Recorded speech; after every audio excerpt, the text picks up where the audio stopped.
This is the big wave. Awesome. All right, good morning. Welcome, everybody, to Shiny Let's Be Bad Guys, exploiting and mitigating the top 10 web app vulnerabilities. My name is Mike Piernot, and I just nailed my mic. Hi, Mike Piernot. My friend here, Dave Stanek. Hello, everybody. Oh, do you want the mic, Dave? Hello, everybody. We work at American Greetings in Cleveland, Ohio, and one of the things that we do is we're responsible for training our developers about PCI and security issues. So hopefully you all get to enjoy some of that as well today. Before we get started, we've got a few announcements that we've been asked to make. And while we're doing announcements, Dave's going to run by with the handout for today. So first thing is schedule and lunch. You're really going to care about lunch. So this session is going to run from 9 to 12:20 today. We're going to take a 20-minute break about 10:50. Lunch then is from 12:20 to 1:20. And the most important thing about lunch is to remember that it's been moved to Exhibit Hall D. It's not where any of the written materials say it is. They didn't have time to fix that, apparently. So Exhibit Hall D is where you want to go for lunch after this.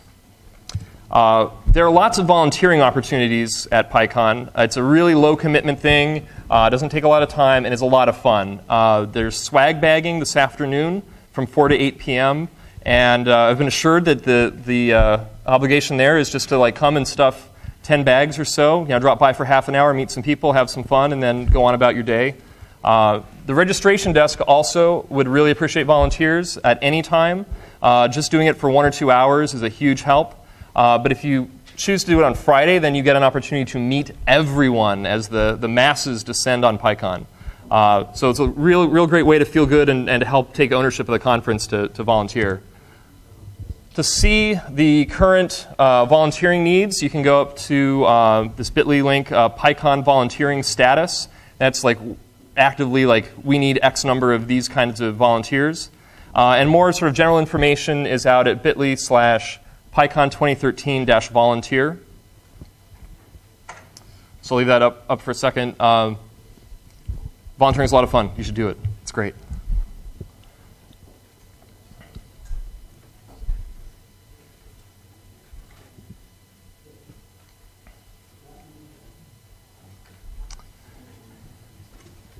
And then this afternoon, or when we're done, it's really important to please give feedback about the tutorials that you've attended. Use either the SurveyMonkey link or the shortened link, goo.gl/big P, little v, big H, big D, little c. Go out there and tell everybody what you thought about the tutorial. And be honest, because your feedback really does help change and improve the tutorial process here at Pycon.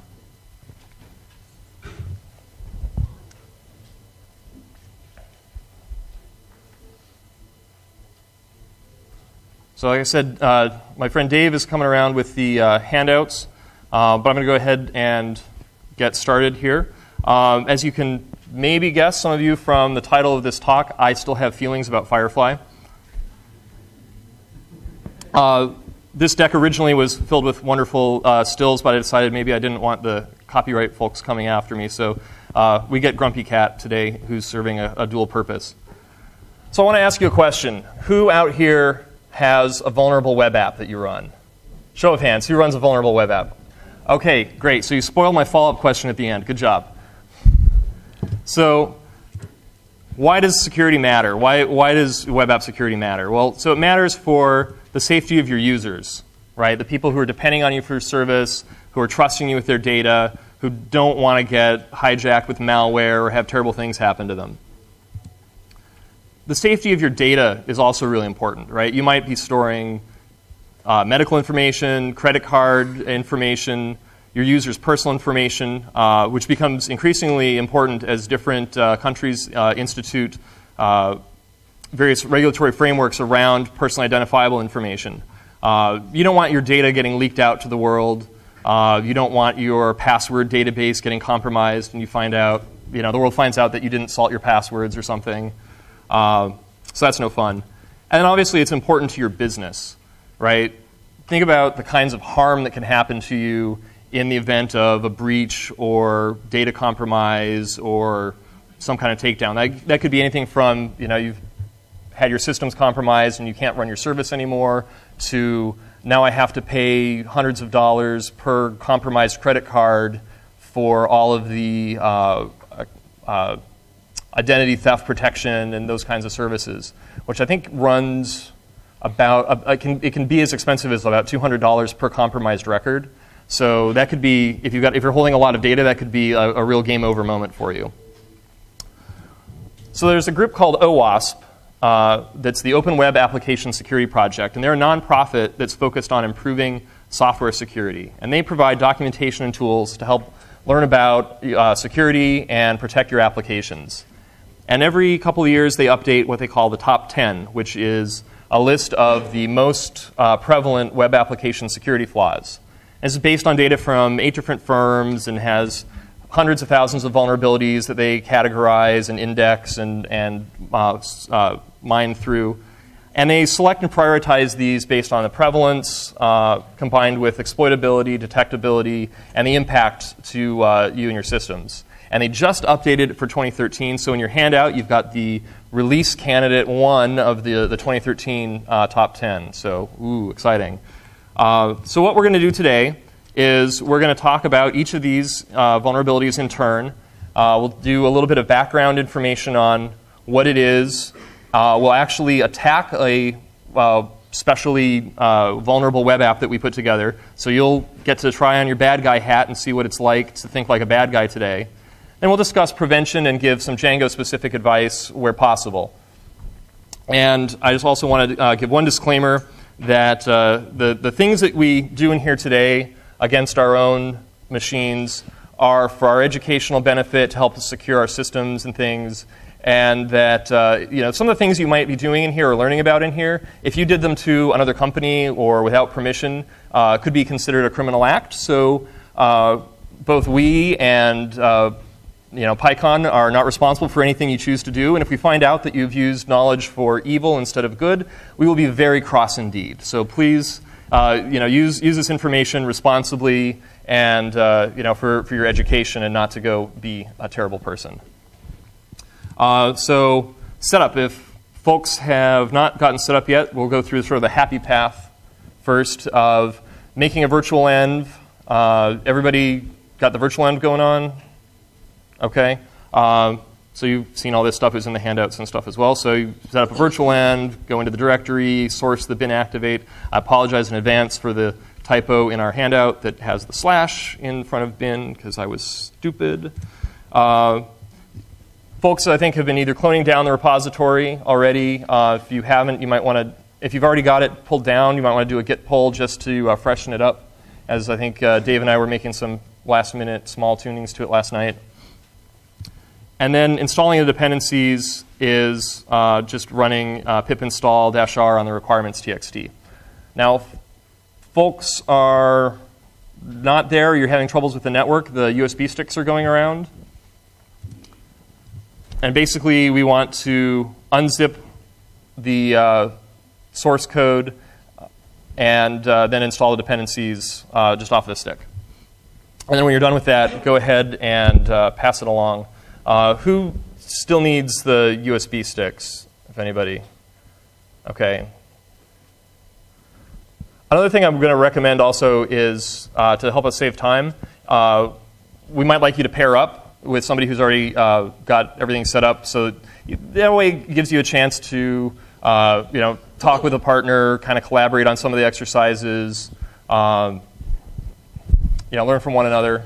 Dave, you had, I think, things to say about pairing and some benefits. A lot of people probably don't like to pair and would rather not pair, but it's actually one of the interesting things about this exercise to talk through possible attacks and how you might go about doing it, and it's a lot more effective when you have somebody else to talk to.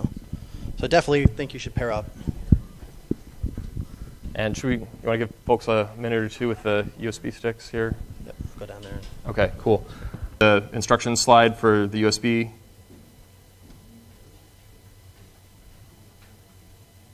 Okay.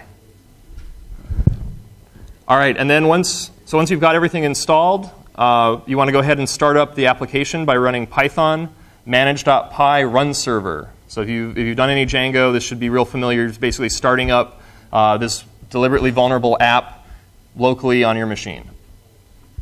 Now, the nice thing with Django is it's going to only run it on localhost and not be open to the world.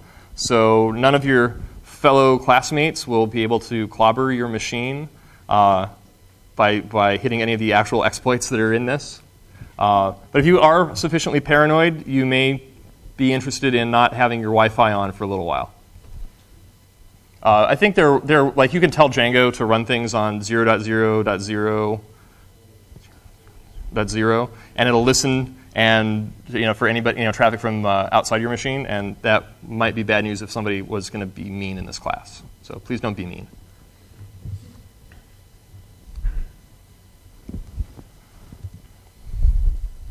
All right, so as we mentioned, pairing is a really good idea. If you aren't set up or you're having setup issues, finding a buddy to work through things with would be a really good idea at this point. And say hi to your neighbors, because making friends at Pycon is awesome. And then I guess let's go ahead and get started, Dave. Okay. All right, so everybody's got their server running. We're going to go ahead and get rolling. So the number one vulnerability we're going to talk about is injection. So injection attacks are when your application sends untrusted data to an interpreter. It's going to result in some data loss or corruption, lack of accountability for things that are happening in some back-end system, or even denial of access. And for bonus points and fun, it can also even lead to a complete host takeover. So it's important to trust nothing when you're taking in data from the world. So that could be an external user that's sending you terrible data. That could be an internal user that's either disgruntled or unwittingly duped into sending you something that you don't want to accept in, or even an administrator account that's in some way either compromised or duped or disgruntled. And there are lots of things that you have to watch out for when you're talking about input coming into your application. So there are the get parameters that you might have in the query string, post data that's coming at you, things in the path info if you have dynamic URLs. If you're not sanitizing the dynamic part of that URL, it can do bad things to you if your application is not careful. And there are headers like cookie and host that can cause badness to happen. And I think even the recent Django security releases have had some stuff about host header poisoning. You also have to worry about files that users might upload at you. So what kind of things can you do if you're doing an injection attack? Well, you might create malicious SQL or some other kind of query to beat up on a database or an LDAP server and do bad things to it. You might access a private file on a disk. Maybe you'd really like someone's Etsy password and see what accounts there are or try to crack their passwords. You might execute arbitrary code, and that would be no fun, right? That's bad news. And no one is really immune from this. There's some really prominent real-world examples out there. So one is Sony PlayStation. That was a series of injection attacks that compromised, 70 million plus accounts with personal information. Did they get billing data? I don't think so. Yeah, but tens of millions of accounts compromised there. A couple months ago, you probably heard about Ruby on Rails having a really bad day with the YAML parsing that it was doing in an untrusted way. So you'd shoot some YAML at it and do very bad things. And on a more personal note, Dave, do you want to tell them about the ESPN thing? Sure. So I am an avid fantasy football player, and I was using the ESPN site to manage a team last year, or a couple years ago. And I got to an error page, which was really interesting because it actually had the message that was in the page in the query string. So at the time we were doing a lot of security training, so just to kind of fool around, I went through and tried to see what I could do. And this is a really simple example because I actually fixed a lot of the security flaws. But my initial example was actually my photo, and it said fantasy football profile and had a bunch of information about me, links back to my own website. And it looks like it's on ESPN's site, which is kind of interesting. And the icing on the cake was that when I used Bitly to actually shorten the link, I got an es.pn link. So it looked official. So I could send that out to anybody, and I sent it on my Twitter feed and said, hey, I'm recognized as a pro fantasy football player. And it was just a simple security flaw. The bad story about them is that it took them probably a year and a half to actually go back and fix them. I was on the phone with their security people once I reported the issue, and they said that they were getting it taken care of, and eventually they did. So you can only inject text, but no more JavaScript or anything like that. But there's a lot of cool things possible. So the first exercise we're going to do is a SQL injection attack against our vulnerable web app. So basically this is where some unescaped user input causes the premature end of a SQL query. And that allows you to do something malicious and evil, like drop a table. So point your browser to localhost 8000, and you hit Get Started and start walking through the navigation into the attack, or go directly to the URL /injection/SQL. There'll be some instructions there, and start banging away at exploiting this query. Yeah, as you go through the exercise, once it detects you're starting to go through it, it'll try to give you a couple hints to try to tell you what to do. It also gives you a link for the solution, but don't click that and see the solution until you try it for a little while to try to try actually to do the exercise. And then at the end of the time period, we'll go through, show the solution, and kind of walk through what it is. And in the interest of time, we'll probably run these for about 7 or 8 minutes, let you bang on it for a little bit, and then show the solution and keep moving. We'll also walk around and help people if they have questions or comments about the exercise.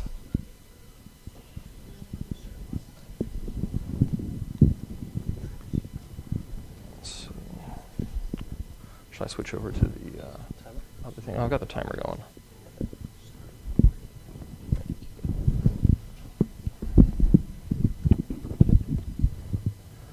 If I had two screens, I would throw up the web app too, but.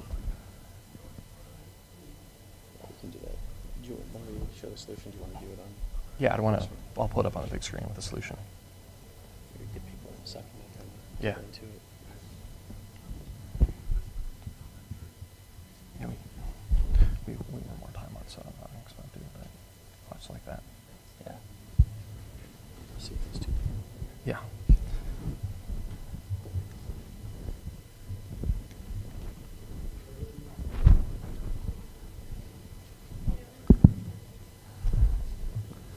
So I think most people have gotten there. So this was.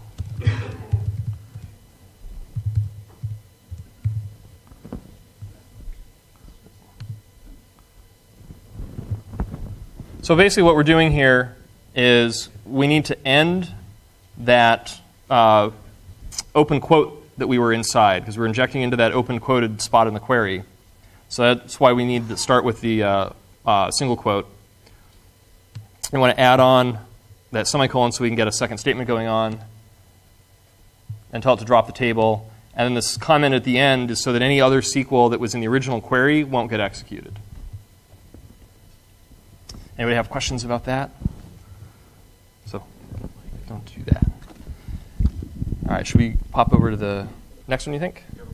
Yeah.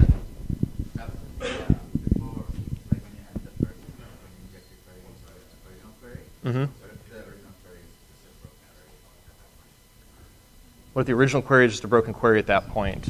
So if it's all getting crunched down onto a single line, having that dash at the end, that's a comment in SQL. So that's like in Python having a pound sign or an octothorpe, and then everything else is a comment.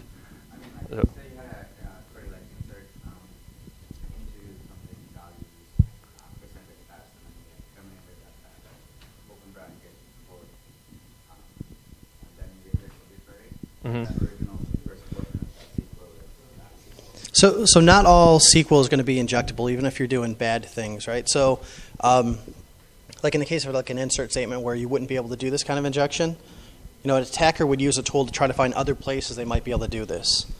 And with inserts, depending on the database, there might be other attacks they can do. If they can somehow use some other exploit to figure out using Oracle or MySQL or whatever, there might be other things they can figure out how to do based on that. But yeah, this won't work for every single query. It's just one attack vector. And if you haven't read it yet, definitely check out the XKCD about this. Google for Little Bobby Tables. It's put a smile on your face. Does anybody do this in their current apps? Actually just concatenate strings together for their SQL? A brave people. soul back there. For now, people who can't admit it. Yeah. Instead of running it through the DB API parameter substitution. Right. Right. Yes. And is that, how protected is that? Like 100 for 50, 10% protected? I mean, is there DB API inputs? I'm sure there probably are or have been in the past. I'm not sure of any that are currently problematic. So the question was about DB API and how you would use like binds and other things in the API as opposed to concatenating strings together. So I don't think there is a whole lot of current exploits for that, but it doesn't mean there won't be. Yeah. But that does protect you because it doesn't do the string concatenation. And we had a question over here.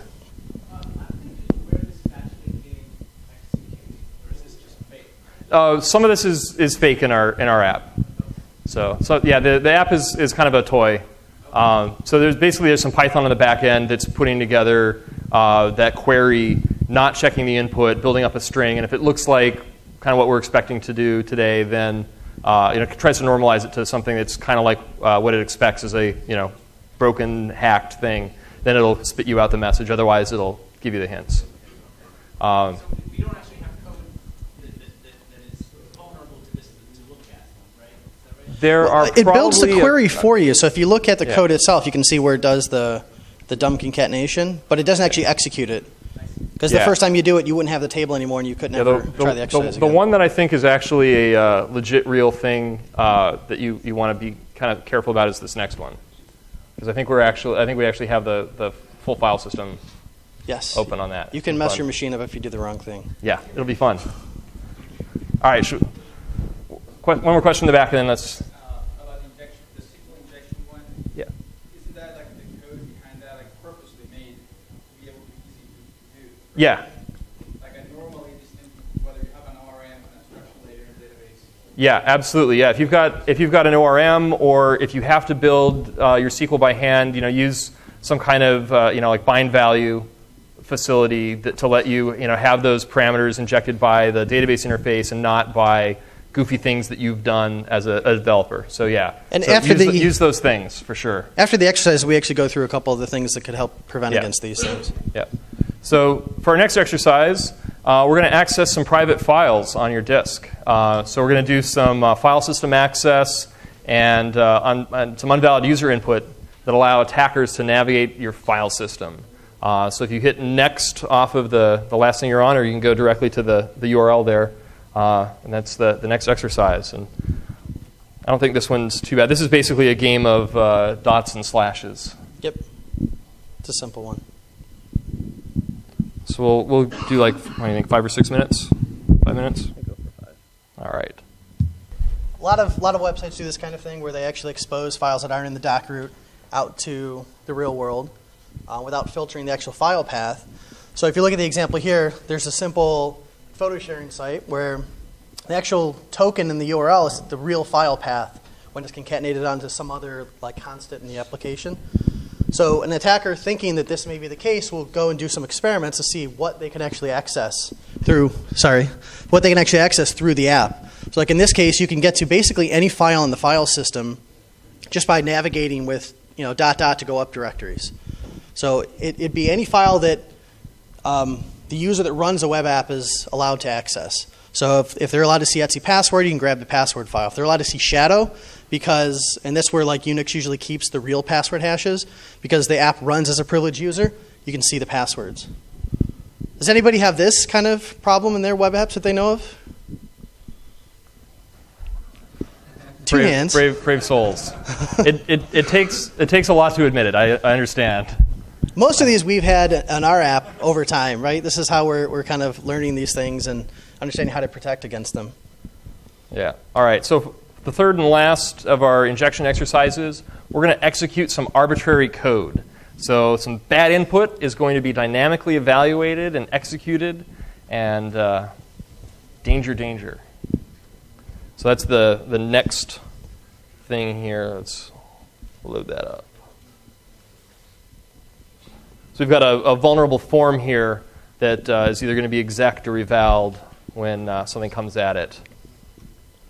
And we'll do, what do you think, 5 or 6 minutes again? Do 5 again. Yeah, okay, 5's good. You can keep on track. Yeah. Let's see. So basically, we want to open an interactive session. We'll grab base64 by importing it. And then we want to base64 encode string the command that we're going to do. So in this case, we're creating a file object, pwned.txt, and in write mode. And we're telling it that we're going to write boom. And then we'll do this into our text box, shall we? You just click do it. Oh, does it have a do it? Oh, good. I was actually going to do it. Okay, so we get this nice garbagey base64 value. And oh, congratulations, we've successfully owned ourselves. Now, the fun of this is actually dropping a file on your disk. So this is the other one that could mess you up if you did bad things. Yeah, if you pick the wrong path, it'll overwrite files you have access to. So don't do that.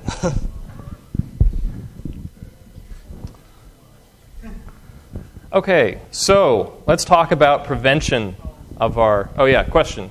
What's going on underneath the hood? Exactly being called. Like why would the web developer have put a call to exec? So there's been a lot of cases, and there's open source apps that have done this over time.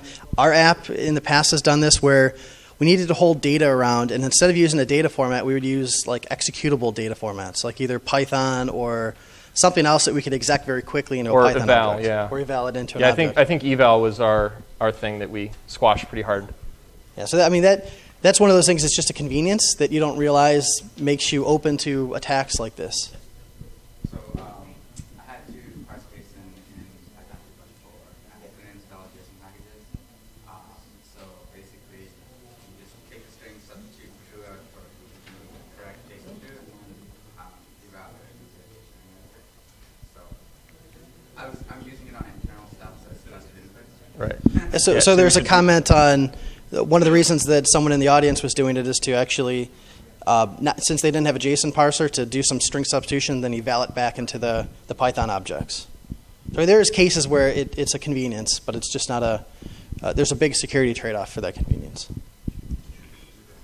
Yeah. Now, one thing that you can do if you need to do evaluation of like a dictionary is you can use the AST module. It has a literal eval in it that will, if you're taking a serialized dictionary and you want it to be a dictionary again, but without blowing up and having weird eval or exec kind of side effects, you can use that literal eval in the AST module, and it'll just give you back either a data structure or it will blow up and die because you fed it something it didn't like. So the solution again, I just wanted to get a quick look at the solution again. Oh, yeah. Sure. So basically, we're doing this base64 import. Yeah. And if you've got the app locally, it will have a show a solution button there. So everybody's got to check out. You've got all the solutions as well. And it makes this garbagey, awesome base64 stuff. Okay, so Dave, you want to talk about prevention? Sure. All right. I mean, the main thing is that you want to validate all user input. So in our cases, we're doing a lot of query string stuff or form validation. But there's also host header things or headers that you want to deal with, like the host header and cookie. There's file uploads. There's things that if you do WebSockets, right, there's a lot of communication back and forth between client and server. Everything you can consider untrusted and make sure that you deal with it appropriately. So signing is another big thing where if you give data out to the client, right, you want to make sure that it's the same data you gave them when it comes back. So doing signing on either like cookies or even some of the form fields. ORMs, and this is one of the comments from the back earlier, that if you use the ORM or you use bind variables, you don't actually have a lot of these same like SQL injection problems because it takes care of that stuff for you. So you definitely want to use that. And then all formats that are technically executable, you want to be sure when you use it that you're doing it in a safe way. So like YAML is a great one that the Ruby on Rails guys had a problem with recently. But Pickle and anything that you're going to feed through eval or exec, you want to make sure that you control what that data is. So for Django specifically, you want to make sure that all the data types for all the models are correct and tight so that you just don't have a bunch of strings that people can put anything into. You want to make sure you get very specific types. Forms or model forms. Model forms kind of do things automatically. You want to make sure that you tightly wind what people could give you through some kind of set of validators that maybe you control that are very app specific. So if you know that it's a very specific integer, check for that. Don't just say it's an integer. Be very specific in those kind of things. Yeah, absolutely should not be afraid of making new validators. They're your friends. Absolutely. So regexes are another one where you can actually inject into the path info. So you want to make sure that all that stuff is as tight and as concise as possible. Right. Let's say like you're an e-commerce site and the category that you're on is part of the URL so that you can have nice SEO hotness. And you just take that value, and if you just put that into the page, well, that's bad news. Nobody here would ever do that, though, right? And like we said, use the ORM when you can. And if you can't, use extreme caution. Extreme caution. Yeah. If you've got some interface that lets you do bind variables, that's really important. Like the Oracle stuff does that. Most DB API libraries do that as well. Yeah.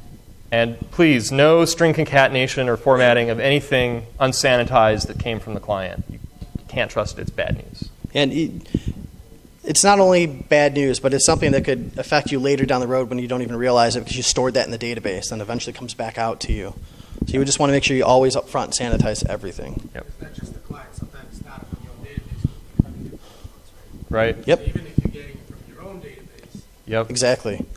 So the comment was that you can even get it from your own database or maybe even third parties, right? Yep. Don't trust anybody. Okay, so number 2, now that we've gotten through one of the longer sections, is broken authentication and session management. And this is basically where an attacker uses leaks or flaws in your authentication or session management code to impersonate other users. And all the sort of roll your own solutions that are out there that people tend to implement your own because it's not that hard to write one. That really contributes to the difficulty of finding all of these sorts of things.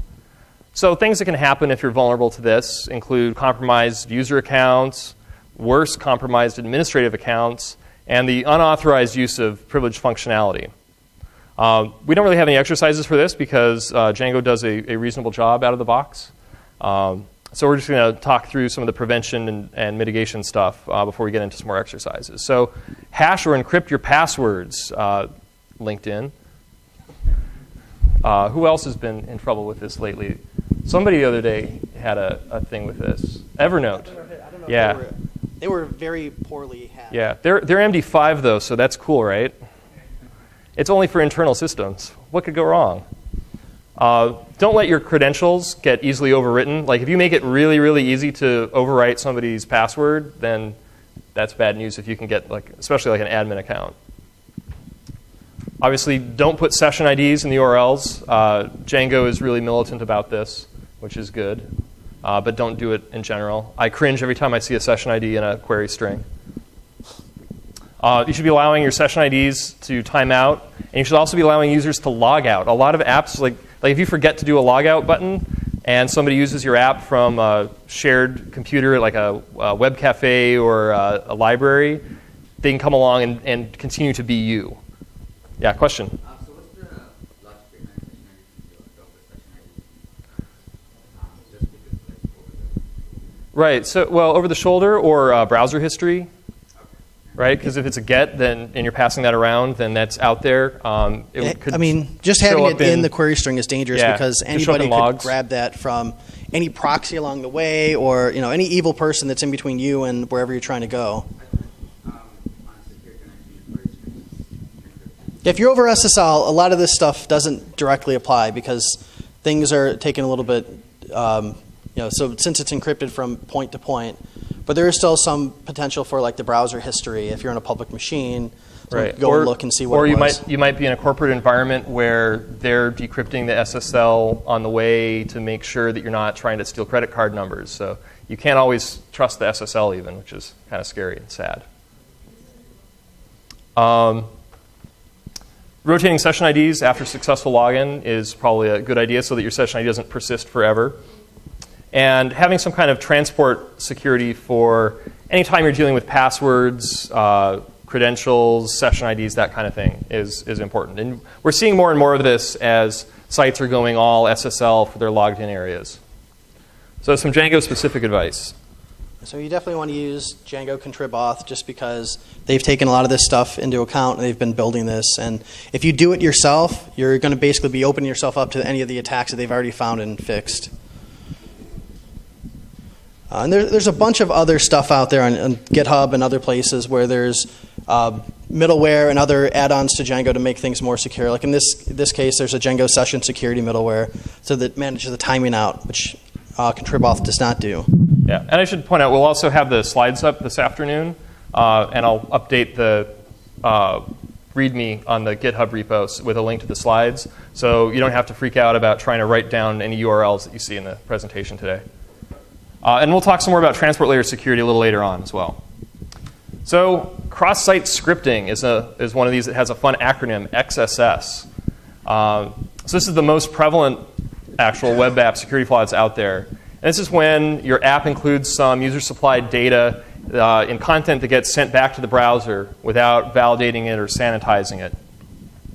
So there are basically like 3 flavors of XSS. And the first is stored. So this is where we've got injected code that's permanently stored in like a database or a message forum or a comment or something. Like we had a comment from the audience about not trusting the database.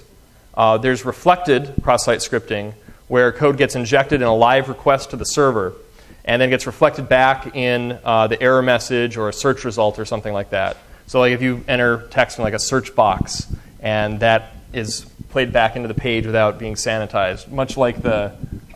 That's exactly what I did for that ESPN yeah, like thing. the ESPN thing.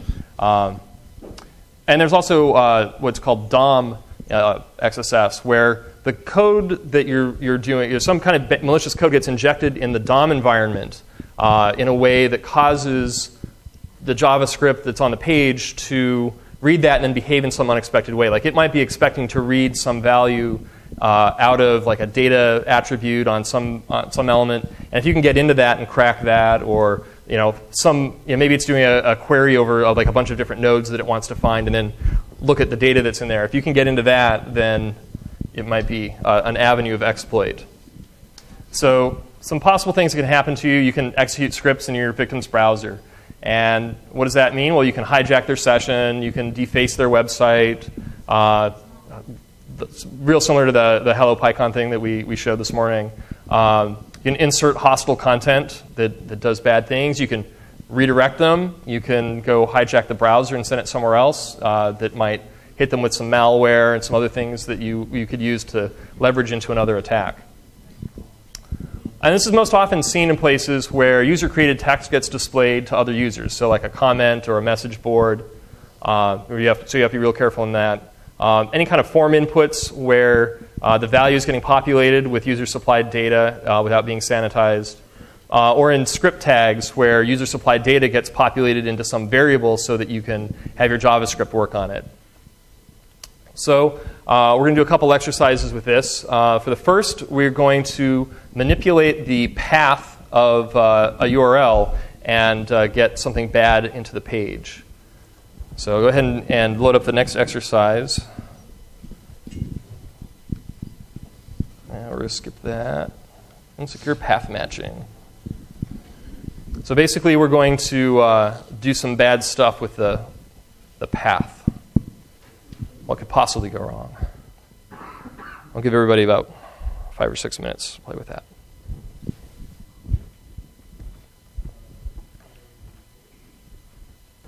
Timer's up, so we want to look at the HTML, and we want to modify the document title. There's a piece of script that loads off the path. So we can go in here and add some closing to the JavaScript variable, and then set the document title to please hack my users. And so now we've got our our title is changed out. Make sense to everybody? So success. Okay. So the path is not the only place it's vulnerable. Another place we can attack our users is with the query string. So you can trick somebody into visiting a legitimate-looking URL that has some garbage in the query string with some unvalidated user input. We can get that included in the page as well. And that is the cross-site scripting with query parameters exercise. So in this exercise, we're going to add an image element into the DOM and have some particular image in there, and some bonus points if we figure out how to hide that from the users. I think about 6 or 7 minutes on this. I'd go higher, 6 Like or 8, 7. 10? Go 7. Okay, I'll go 8.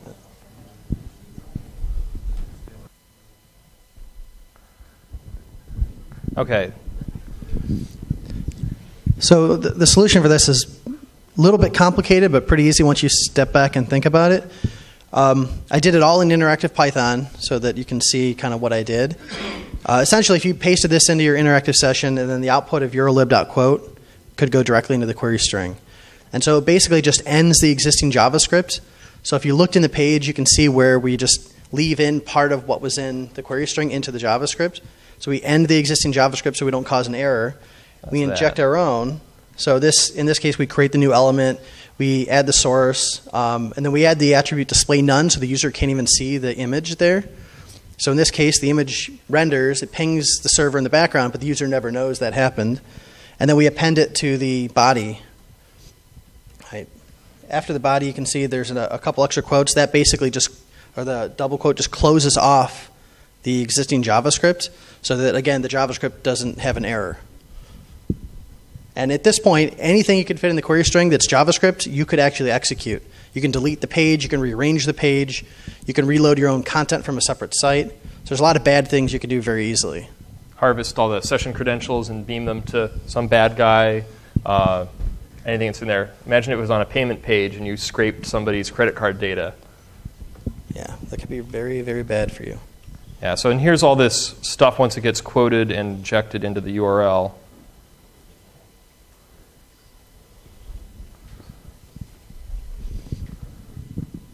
All right, and then for the last of our cross-site scripting exercises, we're going to exploit a form field where the value part, or the value attribute of some input in the field is going to be prematurely terminated, which allows JavaScript to get injected into the element itself, for example, by adding an on-click. So here's a question. How many people are running Chrome right now to do the tests? Okay, what about Safari? Okay, all of you guys, the exercise won't work because the browser is really awesome and actually doesn't let you do this. It gives you a warning in the console saying, hey, we won't execute arbitrary code. If you're using Firefox, for sure I confirmed that it works. So you can actually exploit Firefox pretty easily. Yeah, I think one version of IE is probably blocking this now. The newest IE, I'm pretty sure, blocks it as well. It was when we were running some of these at work recently, because IE is not our primary thing that we look at. We were surprised when some IE users were like, hey, I can't do this, but other people could. And we're like, wait, IE did a security thing first? What? And so, I mean, the interesting thing here is that browser vendors are starting to fix the things that web app developers can't fix or don't know to fix. So that's actually a good thing, but in our exercise, it's obviously not ideal because I would want to show you what this would look like. So maybe yeah, do I need to? I can launch Firefox. So we'll do a real quick by hand demo.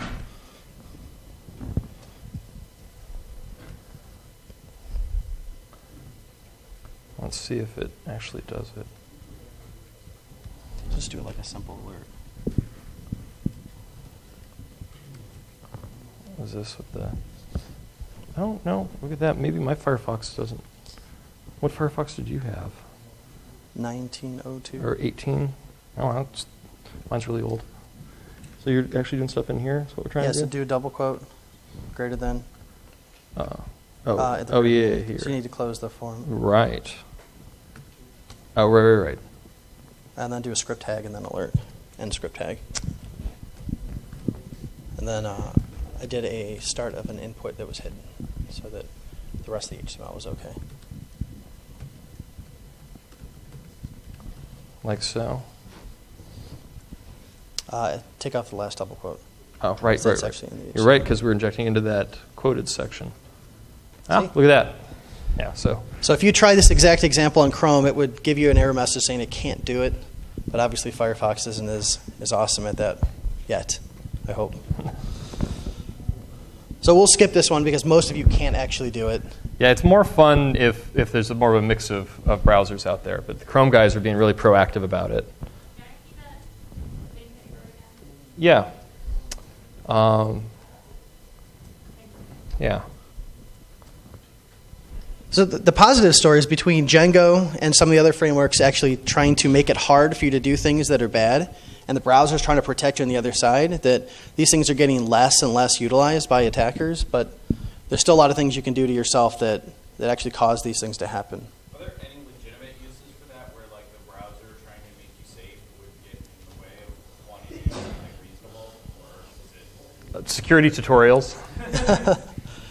The question was, is there any legitimate use of this that the browser would get in the way of? And I don't think so, because what it's really trying to do is saying that there's executable script in this page that was also in the URL or in the post variables, and usually that's a really bad thing. So I can't think of why you'd want to do that, because you can always get around that. Okay. Strange that Chrome for me just doesn't do anything. Or just doesn't. If you look in the JavaScript console, it'll give you an error message that says that something to the effect of the request, the JavaScript was in the request. Yeah, and then if you're viewing the source, you'll see like the source getting mangled. It'll It actually omit parts of strips the JavaScript out for you, so you can't even see it in the source code. All right, so we had a question earlier that we wanted to touch on here again. Can you trust your database? What do you think? Hands for yes. Can you trust it? All right. Trust nothing. Good, good. All right, so let's talk about preventing this stuff. I mean, the simplest thing is just escape all of that untrusted input so that those literal quotes can't get into the JavaScript or get into the page to close off HTML elements. Whitelisting is also a really good thing. You want to whitelist the possible values that you would expect to see. Yeah, if you can. If you can. Like in, say, like an input of states of a country that you're validating. Right, Like don't you want to accept- see only those particular Don't things. accept quotes inside Right. the state field. Yeah. Also, sanitizing libraries. There's a lot of things available to help you actually look through the data and figure out if it's data that is malicious. Yeah, OWASP provides a library called Anti-SAMI. I don't have any experience with it personally, and I don't know if it plugs easily into Python, since I think all their examples are Java-based. There's a Java and a .NET version. Yeah, There's no so, Python but version. it's at least something to consider. Like, you can look at it and try to learn from it, and it's all their stuff's open. But if you use Django, use the forums, Yep. right, and provide very explicit validation on those form fields. Yep. And as we saw with modern browsers, consider updating your parents or your in-laws or your significant others' browsers so that they don't get jacked up by one of these things. So some Django-specific things. So there's actually a bunch of stuff in Django that allow you to mark data as safe, because Django will automatically escape stuff going into the page for you. And then you want to say, hey, maybe this snippet is from our CMS, and we trust the users in the CMS. All of those cases where you might want to trust the user, you want to think twice about it. Maybe in the CMS provide some validation that they can't use script tags, or do something to that effect so that they can't either accidentally or maliciously add stuff to the page. And then escape, right? Yeah, There's a template tag to actually escape stuff for you. So you want to make sure that things that aren't being escaped automatically, you escape explicitly. Yeah, so be real careful when writing your own template tags. And when you're laying out your forms, using the as p, as table, or as ul convenience functions, that'll make sure that things get properly escaped for you. Yeah, Django does a good job if you just use it out of the box the way they intended. Yeah, its security story is definitely improving and I mean pretty strong anyway, but continuing to improve, which is really nice to see. And as they find things, they fix them. So if you're using one of these things, they do find a flaw, they'll fix it, and you'll just get magic when you upgrade. Pay attention for upgrades for sure. All right, so vulnerability number 4, insecure direct object references. So this is where a reference to some internal object is exposed without verifying that the user has the right authorization to do stuff with it. So an attacker can just change the URL or change get parameters or post parameters or change, alter their cookie and start exposing or even manipulating data that doesn't belong to them. So this can lead to compromise of all data that can be referenced by that vulnerable parameter. Maybe it's a ID of some record or something in the database. And unless your namespace is sparse, an attacker can just start walking across all the data of that type. So if you see something that's like,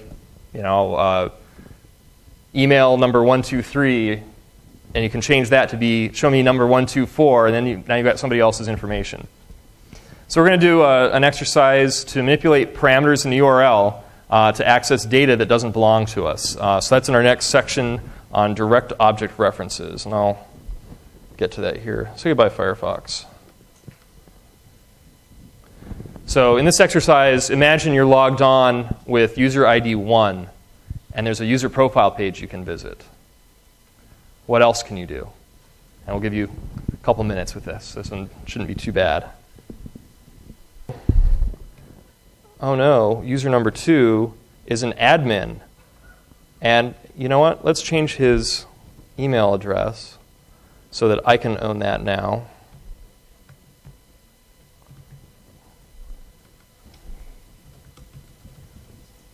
And while I'm at it, I might as well change his password.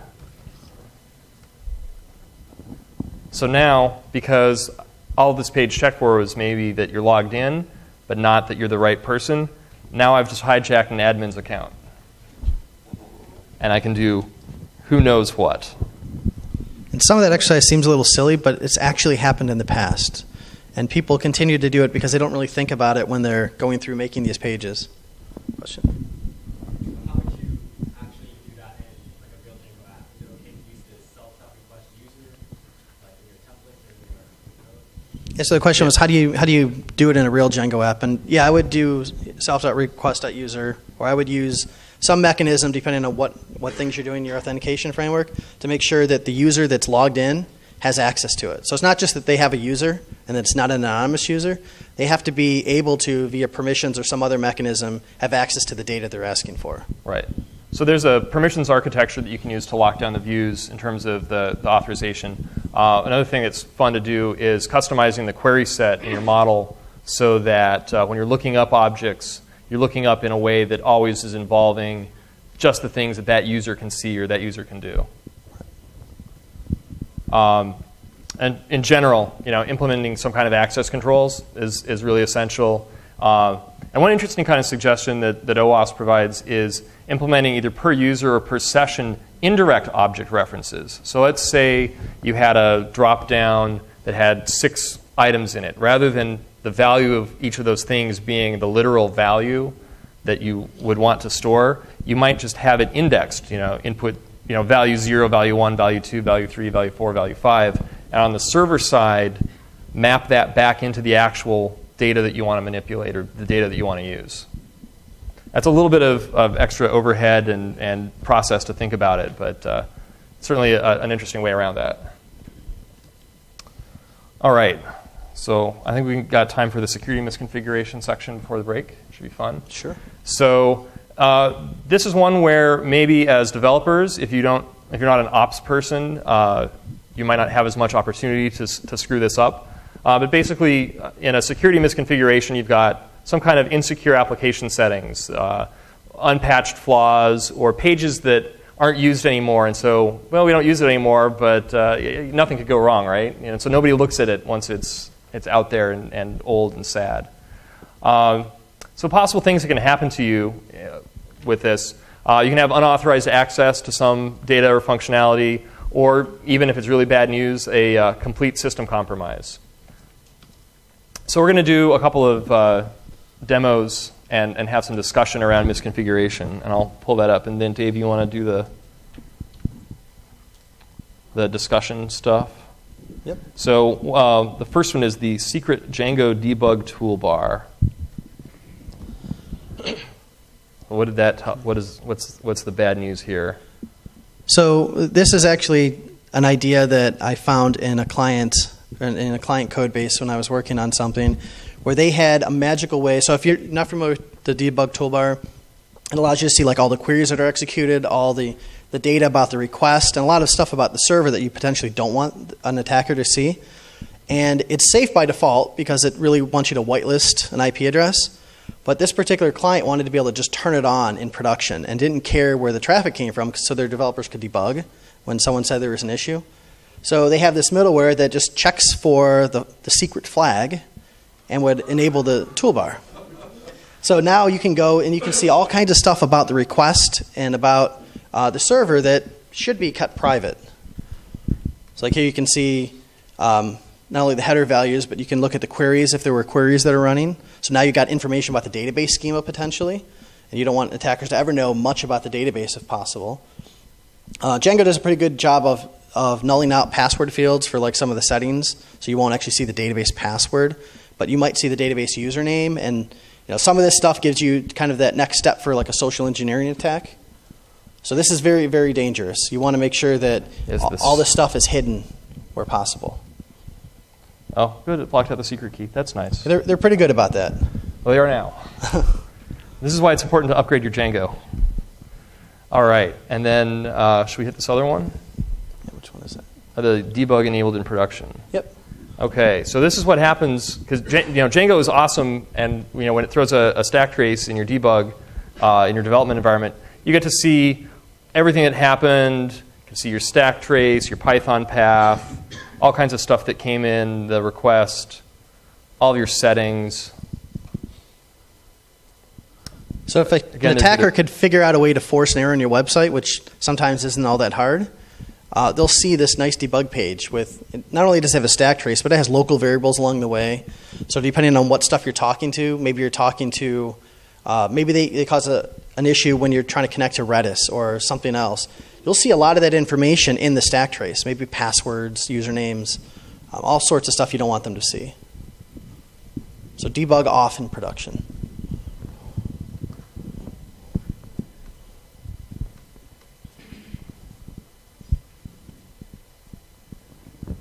All right, should we talk about prevention here? Yep. All right, so how do we prevent our security misconfigurations? And who out there is an ops or a DevOps kind of person? Okay, so you guys be strong and help us prevent these things. Everybody who's just a developer, be nice to your DevOps or your sysadmins and encourage them gently. Yeah, so I mean, it's really important to have a process in place for when you deploy your application to make sure that things are properly configured. Using something like Chef or Puppet or Salt to make sure that things are consistent across the environment. You don't have a lot of those lingering, fat finger kind of errors where something just accidentally gets exposed. You want to make sure that you're always up to date with things because, as we've seen with both Rails and Django over the past couple months, things happen, they act very quickly, and then they do some updates. You want to make sure you're on those kind of updates. But also system updates for software like Apache or Nginx or whatever else you have running in that machine allows people to potentially have another attack vector. So it's very interesting that a lot of people don't really take this stuff into account when you create an architecture for the layers of your software to make sure that there is a secure separation between all the components and you really think about the interactions between all those things. And so this is probably the key. There's a lot of free tools and there's a lot of commercial tools. Do scans and audits of your software, as much as you can. Some standards make you do it quarterly just to be, I think that's what it is for PCI. Right? Yeah, but depending on your PCI level, they're either quarterly or semi-annually or but you should or biannually. You should definitely do them. Right? Some people do them on every release, which may be a little bit overkill, but if it stops an attack from happening, it's probably not overkill. Right. So Django advice. Like we said, don't run your debug in production. Keep your secret key secret. Don't check your secret key into GitHub and publish it to the world for whatever you're open sourcing.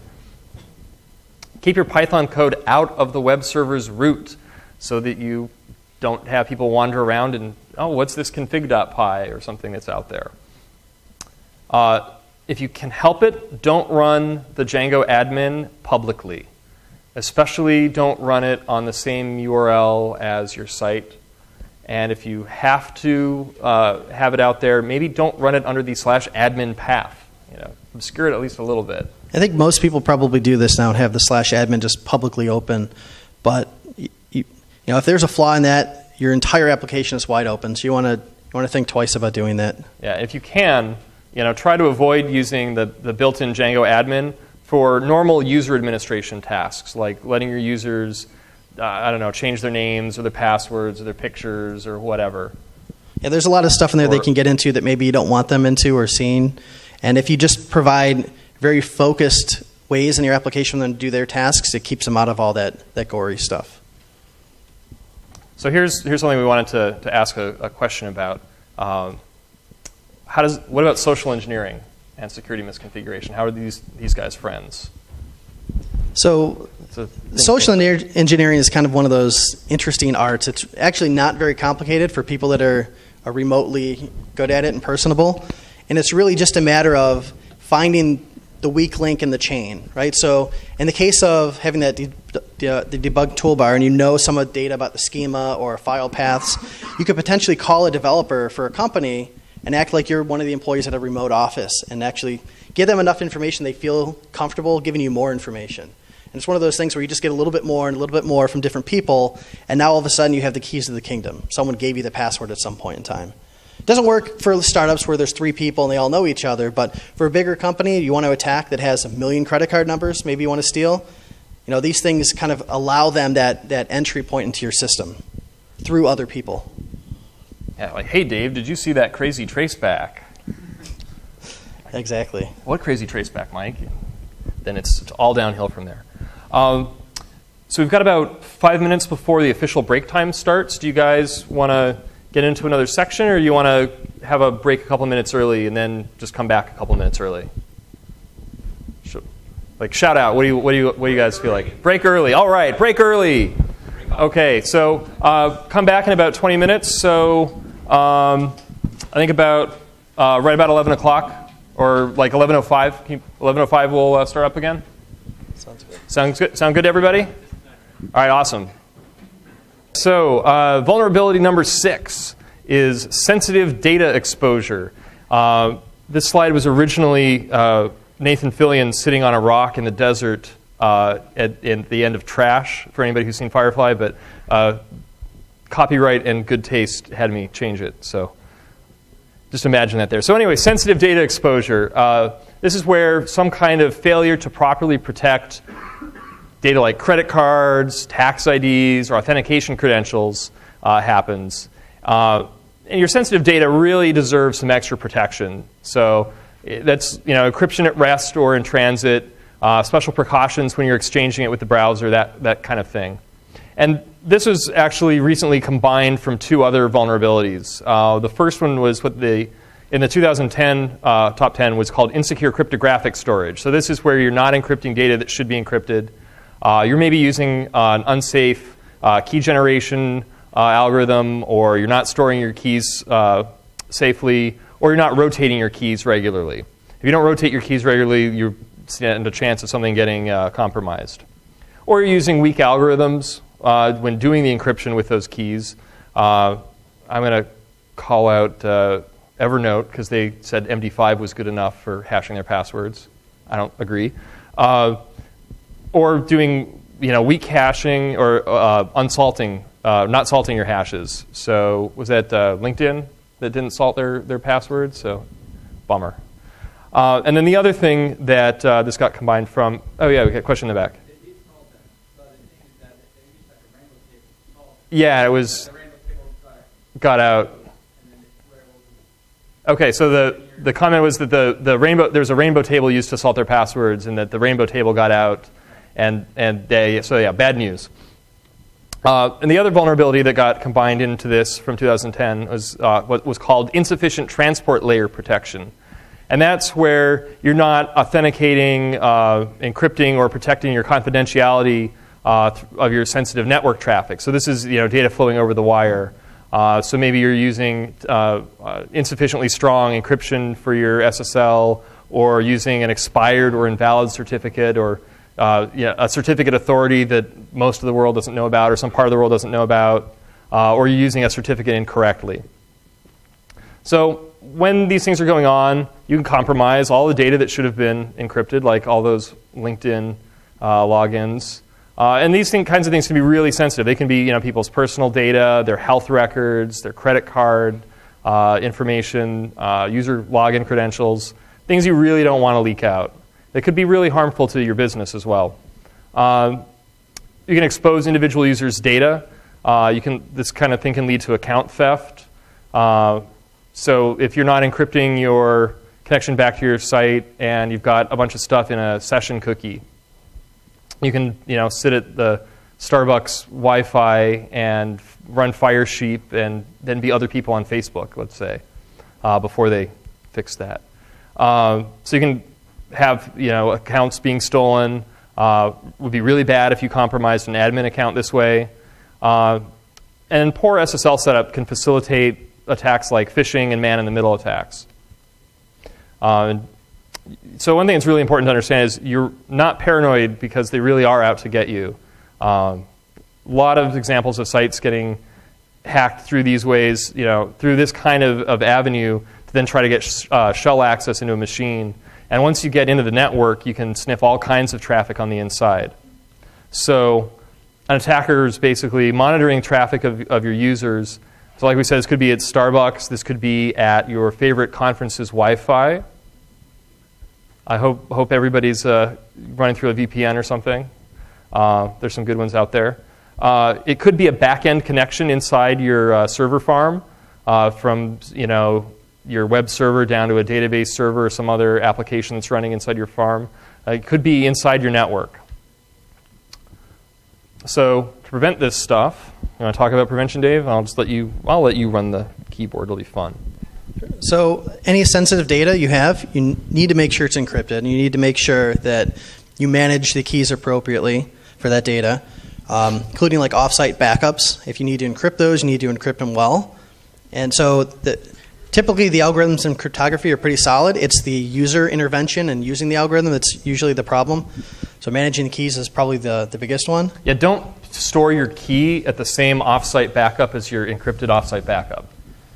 It should be hard to find that key. You should manage that as probably the keys to the kingdom. The most sensitive thing you have is the key to decrypt all of your data. Always use standard algorithms. Right? You don't want to go and invent your own cryptography because typically you're going to do it wrong. There's a lot of science behind it, and unless you have a really good CS background and a lot of faith in yourself, you probably don't want to do that. And even those people screw up, right? It's really, really hard. Absolutely. So hashing passwords, that's probably the thing that most people do incorrectly. So you want to make sure that you hash them and you do a secure algorithm across that password. So OWASP, I don't know the exact numbers, but they say you should hash it several times, so like even 1,000 times using a secure algorithm, so it's very hard to unwind that. And a lot of people do it at variable length so that you can hash the same password maybe 10 times and hash the next guy's 42 times, and then store the information about how many times you hashed it along with the hash, so that the next time you come in, you can repeat that algorithm. So there's a lot of advice on the OWASP site about how to do those kinds of things. And then you want to make sure that you have a truly random salt, right, and not just something that they could very easily guess and test across the passwords. Question? Passlib is good. Passlib is a great library for actually doing a lot of that hashing. And it does a lot of the things I believe that I mentioned, right? Cryptacular? I've never used Cryptacular. And then you want to protect all of those passwords and keys from the unauthorized access. So this is the ability for an ops team to manage those keys, because not every developer needs to have the ability to decrypt all the production data.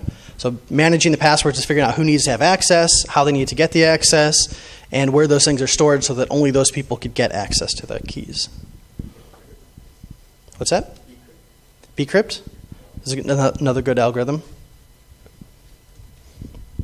So this is really good advice, security and otherwise, is to require SSL for any sensitive pages or anything that contains sensitive data. It's very important because SSL actually protects you from a lot of the things that we've been going over with exposure to session IDs and other kinds of attacks where people pretend to be people they're not. Also, you got to be careful of the redirect non-SSL request to SSL.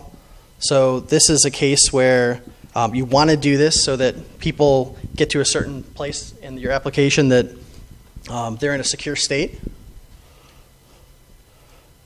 This is one thing that we actually just did this year, I think. Yeah. Implemented secure cookies so that certain information about the user, like the authentication of the session, is actually stored in a cookie that only gets transmitted over SSL.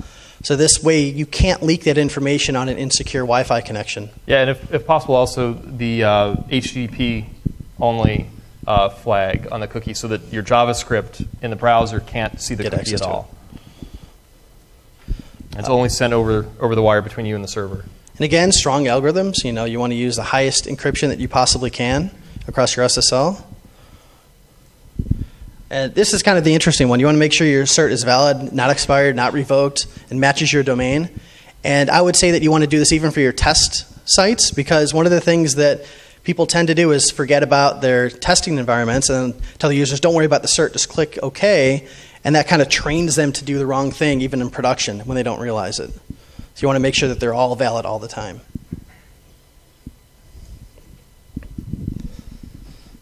And you also want to do SSL and encryption on your back end. So if you've got web servers on the front end talking to some authentication server on the back end, you want that to be encrypted too, so that if anybody's inside your network, they're not going to be able to see any of that traffic. Yeah, I mean, what's scary is that some of those exploits before, you can actually get onto the machine, and now that you're on the machine, if you have the right privileges, you can monitor the network and look at what else is going on and kind of escalate to different machines, different systems. So in a Django-specific world, using Django contrib auth is good for proper password salting and hashing. I understand there were some issues with that a few years ago, but I think is better now. Yeah, I think everything is good. And then, like the gentleman in the back said, passlib is what we use at our daytime job so that we could ensure that these things are hashed appropriately and securely. SSL, right? So if you use Nginx or Apache to front end your Python application, make sure that SSL is configured appropriately on those servers. And then there's a bunch of ways that you can require SSL using Django middleware. We've got links to a few different snippets, and they all take similar approaches, and there's some combinations of things. So some of these do redirection of your non-SSL to SSL for pages that require it.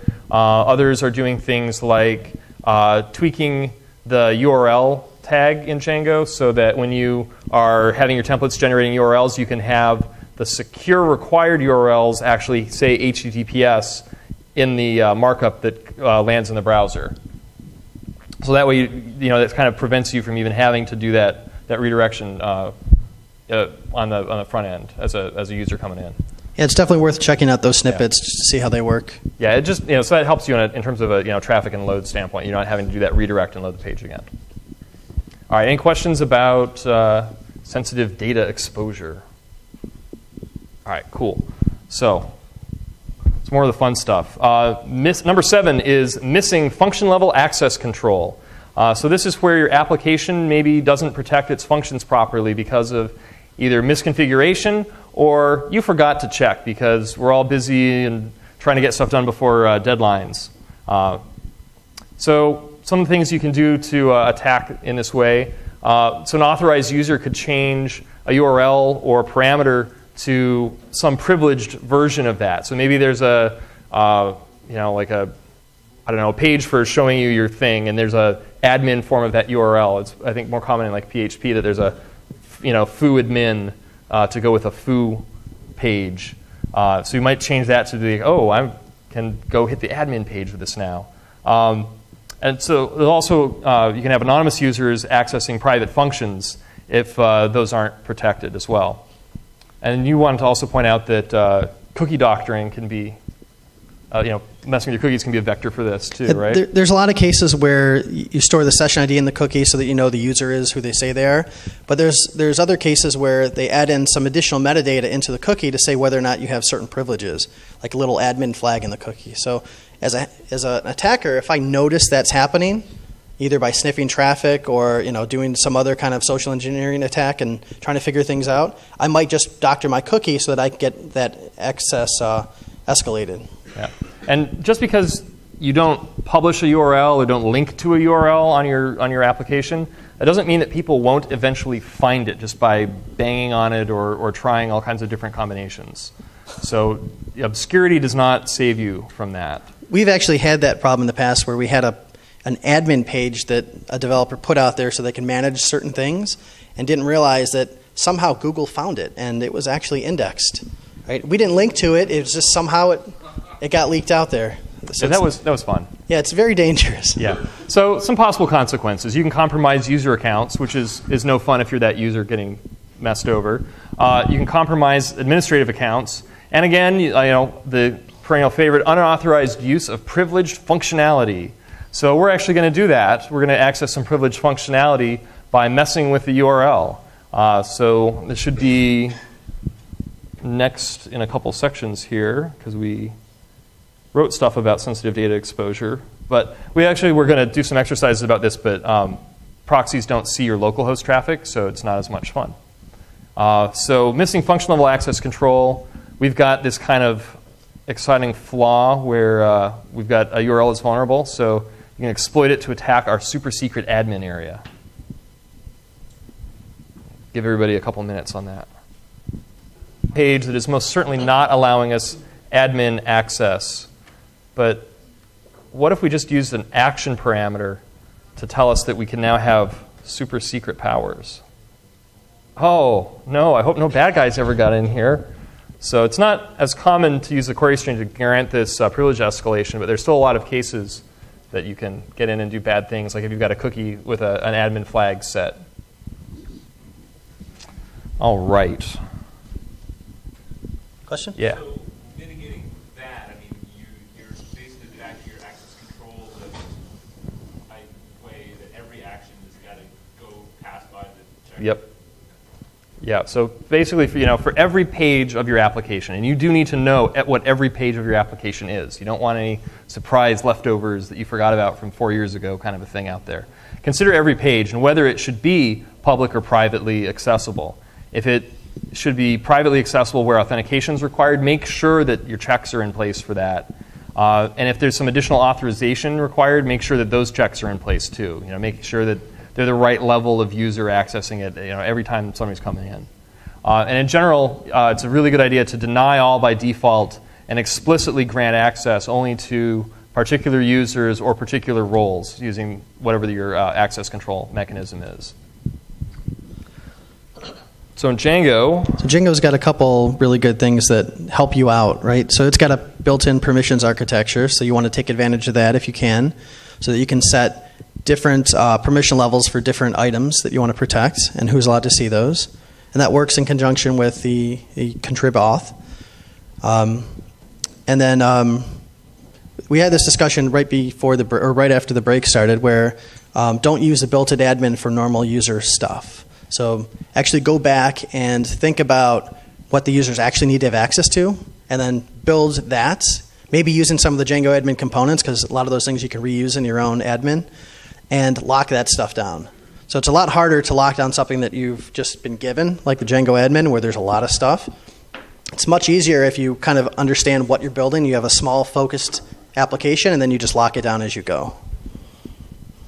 All right. Any questions? Awesome. So number 8, this is a little meatier one again, cross-site request forgery. And this actually dropped from one of the first 5 down to number 8 this year because people are actually really cracking down, developers are really cracking down on fixing these problems and preventing them, which is really, really good news. I think it was like number 2 before 3. It was really high up. So this is where an attacker is tricking a victim into submitting a forged HTTP request, and if the user, the victim, is authorized and authenticated for whatever thing that you're being tricked to doing, then you've just got nailed with some attack. So it might be something like viewing an image tag that causes a get to happen inadvertently on some other site, doing some cross-site scripting, can do this, cause you to pull in something from another site or make a request to a site. Fake buttons and phishing forms that look like enticing things that you want to interact with, but it could be all decked out like your favorite website, but is actually doing something to go harvest your Facebook credentials or do something like that. And there's another whole other set of techniques and ways to do. There's a lot of ways to do cross-site scripting. So things that might happen to you if you get nailed with this, you could cause the victim to change any data that they have access to change, or to perform any function that victim is authorized to do. And this impact varies on what the victim's role is, whether they're a regular user or an admin, and what kind of sensitive data or sensitive actions they can take. So, brainstorm a few possibilities. What if it's a banking site and it's the bill payment interface that's vulnerable to this kind of thing?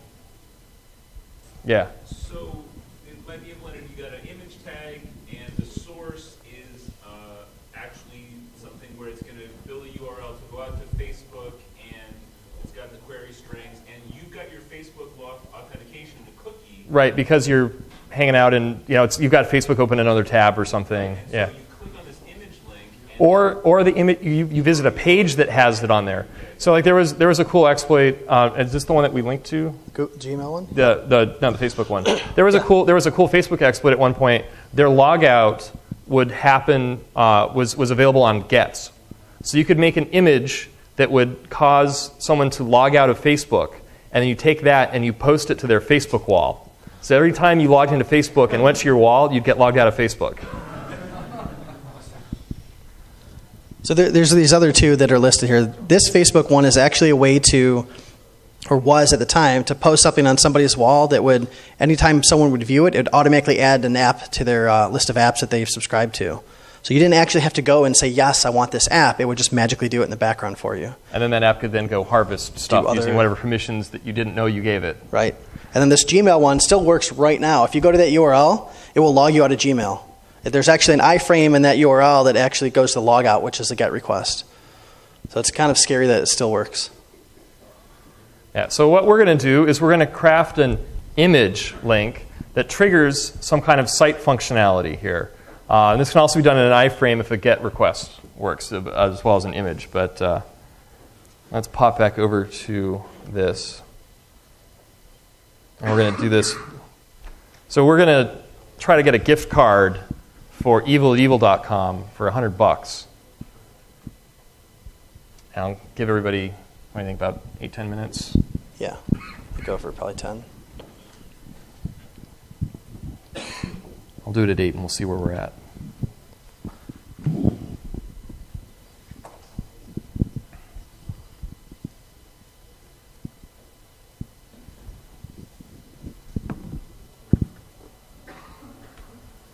So this is a case where the view that we're posting to doesn't actually care if it's a get or a post. So you can do some bad things. Yeah, so you'll need to open up that form in probably a new tab so you can kind of reference it back and forth.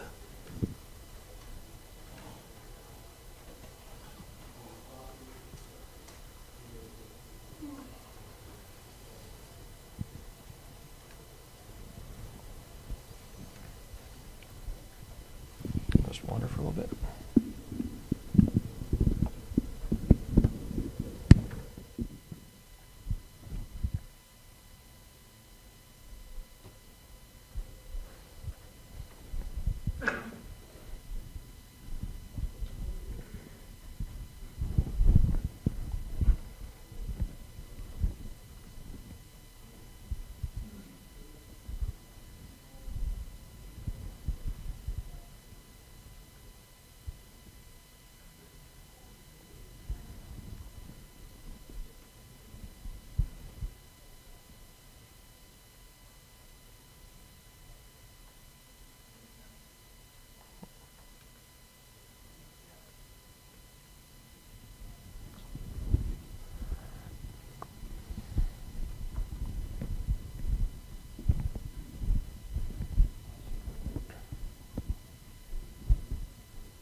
Not really.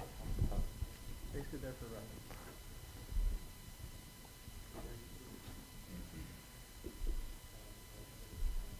It basically just shows you the input parameters for that form. And then what you want to do is craft a small bit of injection that puts an image into the page that has values for that form in the URL of the image. So you're not actually loading an image, you're just telling the browser, well, go get this thing and everything will be fine, trust me.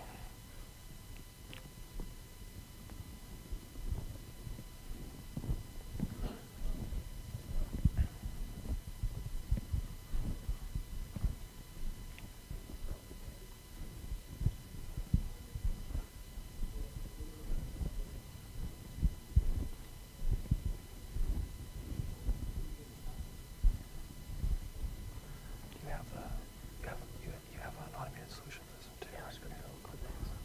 Okay, cool. Yeah.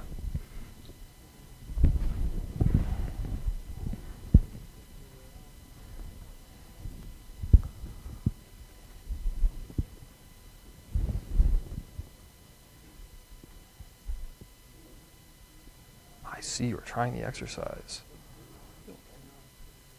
That's a good hint.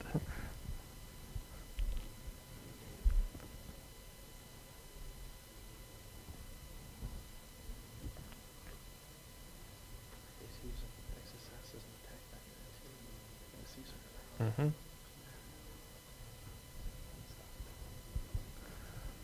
Oh, and we should point that out that this is a place where we're using a previous type of vulnerability to do additional attack, and how you can, get through things and pivot on them and stuff. Mm-hmm. So yeah, we should probably take a couple minutes or take a minute and mention that.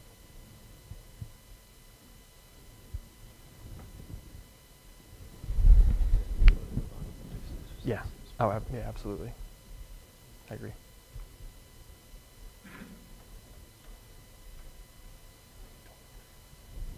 Yeah. That'd be bad.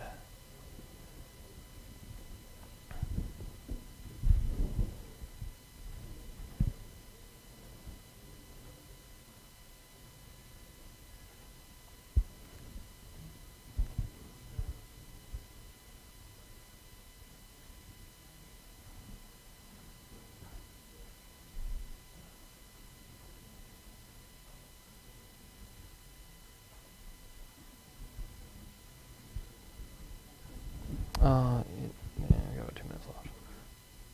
I think I put it up for 8. Yeah.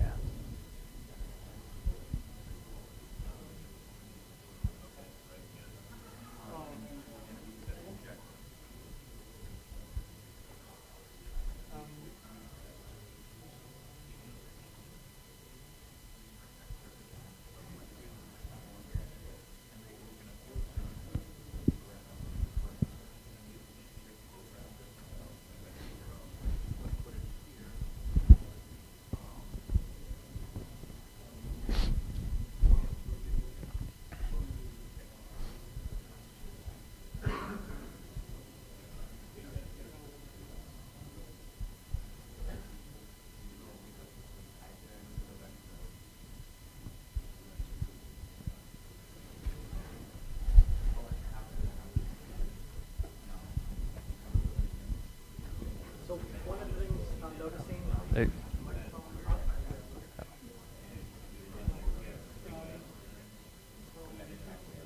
Do you want the? So people are trying to attack the form instead of. Oh, okay. Yeah. You want this? Sorry. So one of the things I'm noticing right now, people are trying to attack the form.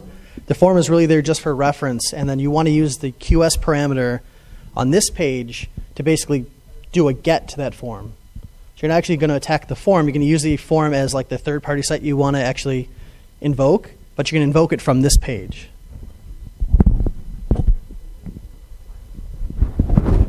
There's still some questions. Yeah.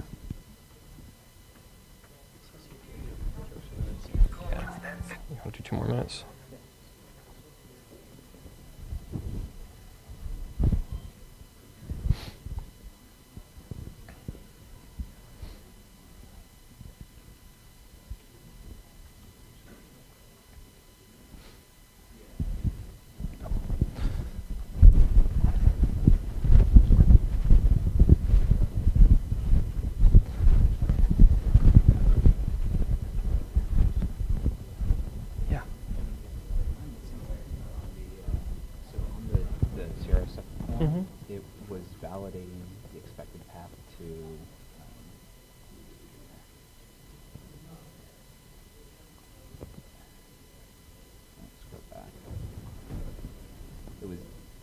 on the Form 1 Is that still trying. there? Oh, Yeah.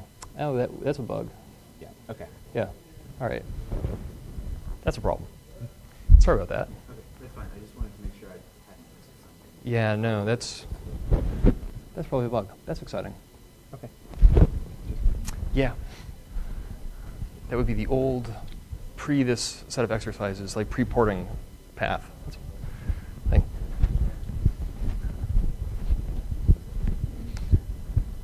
Hey, Dave. Hey, Dave. JavaScript code is still looking for the old path. Which is the old path. The danger, vulnerable, blah, blah, blah. That's not good. Yeah, no. Oops. So I don't. Did you run the automated solution on this before? All right. Well.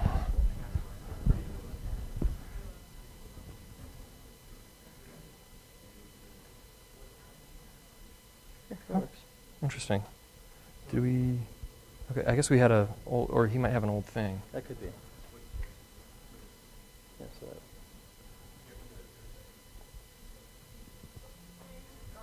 that. Okay. That's been 10. Do you want to do a little bit more? However, Okay, so I hear a lot of chatter that seems like people are getting this one. So in the interest of time, we're going to get to the solution. So what we're going to do is grab URL lib again, build up a URL to this form. So we're going to send it to csurf/giftcard with the email that we want to send it to and an amount of $100, because I think $100 sounds like fun. And we build up some JavaScript that's going to create that image element, set the source to the URL that we just created, and set its display to none so that the user doesn't even see it, the victim won't see it at their end, and then append it to the body. So we're combining a cross-site scripting exploit with csurf to be able to pull this off. So this way, the domain on the link is familiar to the user, and it's also possible to embed images on different sites or within an email to accomplish this too. So you could have a nice HTML email that gives people $100 gift cards when they view it, if they happen to be logged in. Yeah. Is there an advantage to going through this longer version as opposed to pretending an HTML at the end? Question was, is there an advantage to going through this longer version versus appending the image HTML on? It's a good question. Mic off. There you go. Okay, so any way you can get the image tag in there is going to work. Right? So the benefit here is that it was really easy and browser agnostic. If you're using, or the site's using jQuery, it's really easy to do really simple, small things so the URL looks a lot smaller. But anything that you can do to execute that JavaScript and get it to actually do what you want it to do would work just fine. So huzzah, we successfully padded our pockets on the backs of others. Yes? So I'm actually exploiting the different website. Yes, if you're trying to exploit a different website, you would have to put the fully qualified domain. So like this example, we're exploiting the website itself to attack itself, but you could put that link, like Mike said, in an email or on your personal website. So they view your blog and they give you a gift card. Or a message board that would let you post images. We had a fun, it wasn't a csurf thing, but we had a fun issue years back where somebody put a bad link to one of our pages in some Spanish language message board that I had no idea what it was talking about, but it linked to one of our greeting cards. And anytime somebody hit that link, it would throw a traceback. And at that point, I would get an email every time there was a production traceback. So anytime somebody viewed this page, I would get two errors because one from the original message and one from somebody did a reply to it. So it's this fun kind of drive-by side effect thing.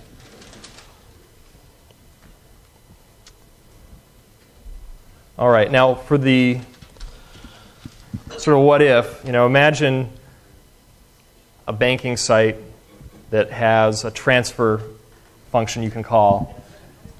Maybe we can use this to route money between people's accounts, and maybe I'd like to enrich myself, and we'll just hide that away, 0 width, 0 height, whatever. So this could be real bad news if you hit somebody with it. So for this next example, We actually just patched a bug in it. So if you have the repo from Git, please do a git pull and then restart the Django app. If you are running off the USB stick, this is a great place to make friends with your neighbor who has the updated stuff from Git. Basically, the validation was left over from a previous version of this exercise, and looks like we missed that until today. So thank you in the back for actually spotting this. It's totally my fault. Yeah. Question? I'm not quite sure I understand how authentication cookies and sessions play into this. I don't know, pick two sites that I might be authenticated with. Let's say I'm on GitHub's website. Sure. Is it not correct that when I'm on GitHub's website, it doesn't have access to my Facebook cookies?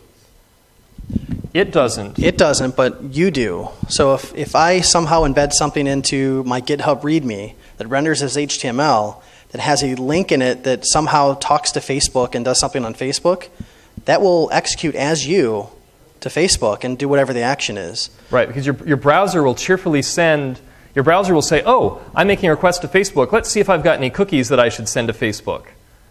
And any Facebook action that you could trigger with that would just happen to you without your knowledge as your browser goes and fetches a thing. So AJAX calls are not going to work in this context. Because those are executed within the context of the current page and with the current cookies that page has, not some other page you might be going to. Yeah, I believe AJAX calls will not. You can't. But I mean, the general attack here is that you're not necessarily trying to do AJAX calls. You might actually make an image call or image tag that executes something that the AJAX call would have done, and it would still execute in the context of that particular domain. Right. So if you know that like a third party has an endpoint listening for some AJAX request, if you can formulate a thing that hits that, then yeah. I mean, AJAX from the browser side. Right. Right. Yeah. Yeah. So AJAX from the browser side, not so much. Okay. So for the next exercise, once you've pulled the fresh updates from GitHub, we're going to create an innocuous-looking form that's going to post to a vulnerable location, and we're going to do some gift card stuff again.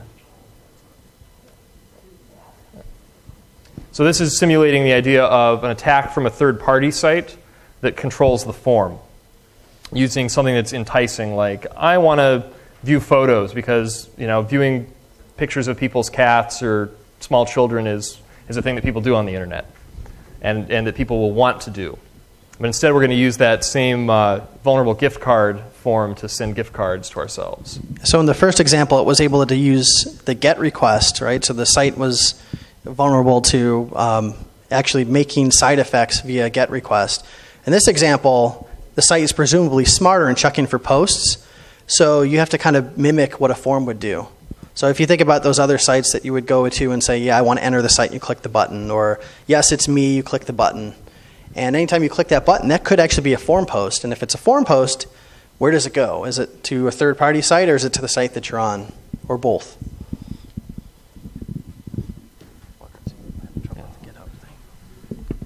So in this one, I actually have to go and hack stuff in the thing, right? Are you up to date? Yes, I am. Yeah, I just pulled a little bit ago. You don't have to have the form. You want me to message you? Oh, sure. To GitHub somewhere? Nah, it's okay. We can do it here. We'll do it live. It'll be fun. Doing it live!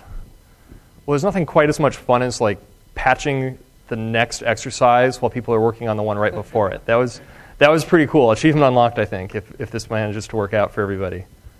That's the form that I used.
Here you go here. So people would say, oh, look, it's a valid certificate. I mean, chase.com, whatever.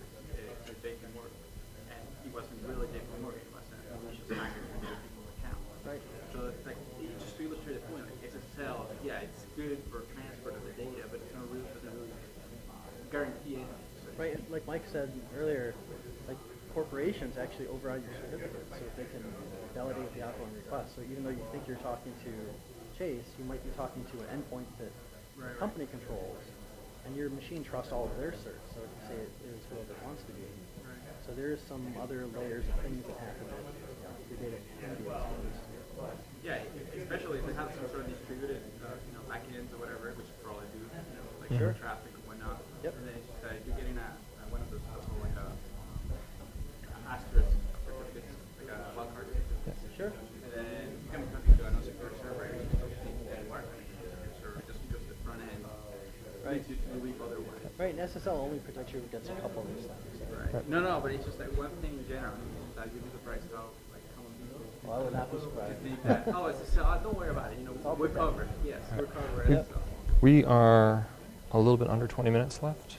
Okay. So I was thinking we may need to end this one sooner than the other one. Do that. We're going to do 9. 9's no exercise, 10's a short exercise. Right. Okay. And then it's wrap up. Okay. So I think Ended. How long has it been? I didn't start. That was the problem. I didn't start it right when we started this one, so I gave myself an extra 5 minutes. But I think we want to probably rein it in the next minute or so here. Does it seem reasonable, or should we I guess we can give it to 12:05, and then we'll do 50. See how people Yeah. are doing. Yeah. Okay.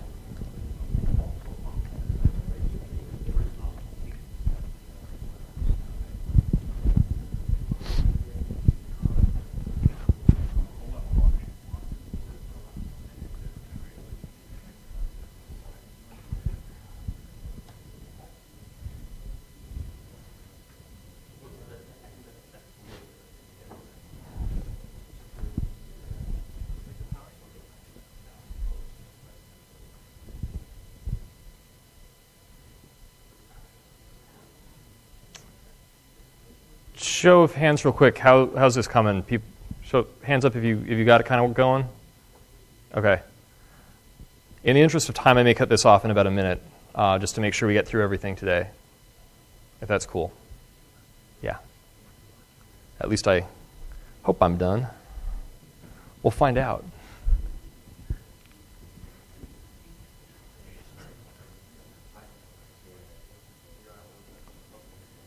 Looks good? I think that looks good. All right. Okay, so I can just throw this up on the other side here.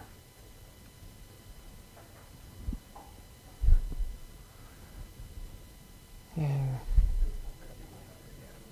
Sure.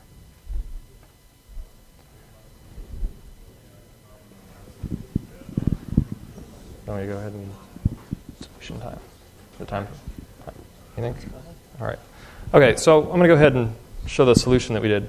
Hopefully that's readable. Font size okay? Let's make it bigger. Bigger! All right. So went into this page. We added a form that's posting to that gift card location. Made the email hidden. Made the amount hidden. Oh, did I actually hide that? No, I didn't. I'm a terrible person. I'm bad at being a bad guy.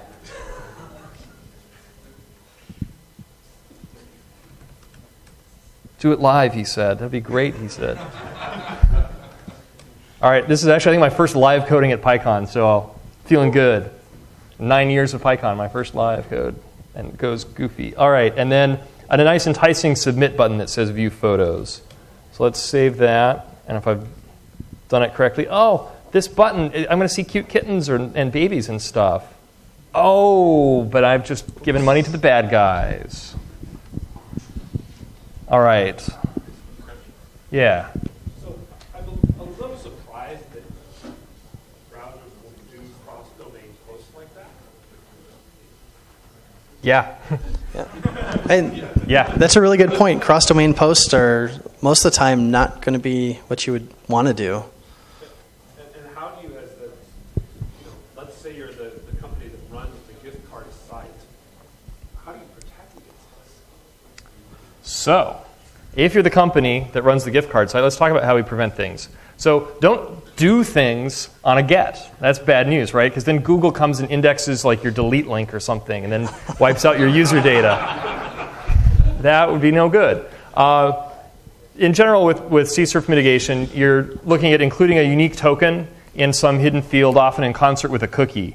And that token then gets validated on the server side to make sure the request is legitimate and from on the site. This is what Django does out of the box. You want to avoid putting that token, obviously, in the query string because you don't want to compromise it or have it easily visible or easily captured in your history and stuff. So, like I said, Django does CSRF protection out of the box. So, in general, don't change its built-in settings. This app, I actually went through and made it bad. So I actually took out the protection that they put in automatically.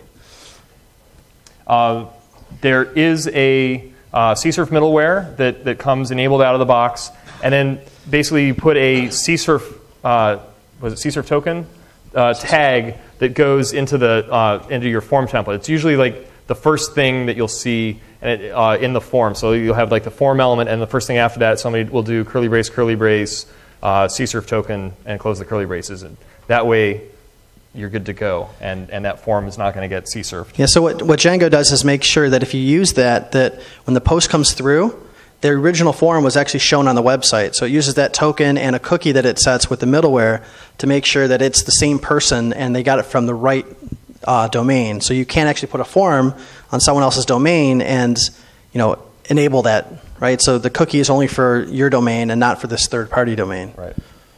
You want to be really, really careful about deactivating it. We use the CSRF exempt decorator to open ourselves up here. So be really cautious. There are times when you might have to do this, but you want to be real clear that you know what you're doing and that it's not going to lead you into trouble. You also want to be careful about building APIs and stuff. So you want to make sure you got OAuth wired up when you're building like a nice Tasty Pie API for your Django app. Yeah, question? So back to why do the browsers allow this? Why in the world would you allow a hidden form to be submitted or an image of size 0 to be full? That's a really good question. Yeah, so the question was, why would you allow hidden inputs to be submitted? Why would you allow images of size 0 to be added to the page? That's a really good question for like Chrome or Firefox because I can't think of a legitimate user I would need to actually have the browser on one domain have a secret or hidden form that posts to another domain. Well, tracking pixels, right? You're typically not posting for tracking pixels. You're not posting, So but you're doing a get, right?